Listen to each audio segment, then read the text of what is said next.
Хеј, интернет шоприш. Ја ништо да ти кажам, гледам Самурај Џек. Дебе. Грашок, јадење на шампионите. Ако се лажеме. Знаете што носат вистинските шампиони? Адидас, затоа што се римува со бандитос. Па и не се римува баш. Не се римува баш, знам. Извини. Океј.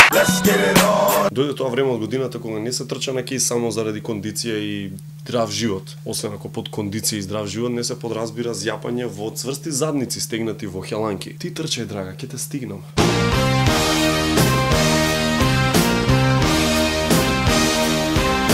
И после не се обрнува доволно внимание на вежбање и наместо тело на Супермен ќе имаш тело на Попај. Кога сме кај Попај, неговото тело нема апсолутно никаква врска со бодибилдинг или боже чувај спанаќ. Еден поглед на диспропорционално миниатурниот бицепс, не бари украден од 7 годишно девојче, и неговите гигантски подлактици, укажува на тоа дека Попај периодов не ја добива потребната љубов од Олива. И добар дел од времето поминува сам со неговиот вице-премиер, ако така може да се каже. Шал на страна, физичката активност е многу битна работа. Овој стомак не е добиен туку така. Единствената вежба што ја правам е играње тенис, кој е повремено. И зачестува во периоди кога има Гранд Слем мечеви. Завидувам на тие купилиња. А што сега сакаш да кажеш дека си нешто елита? Боже не. Мортимер, ти реков да ми ставиш млеко во чајот. А зашто бе Мортимер? Ве требаше и машнова да ја ставам. Мора нешто да ви кажам. Ви текнува на она обраќање од Пет Сабајле? Пет Сабајле. Пробав истото да го направам уште еднаш. На моје огромно чудење успеав да издржам буден цели 15 секунди.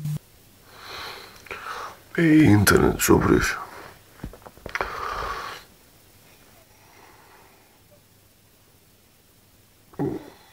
Не зборам пак у Пет Сабајле по мајка Јана.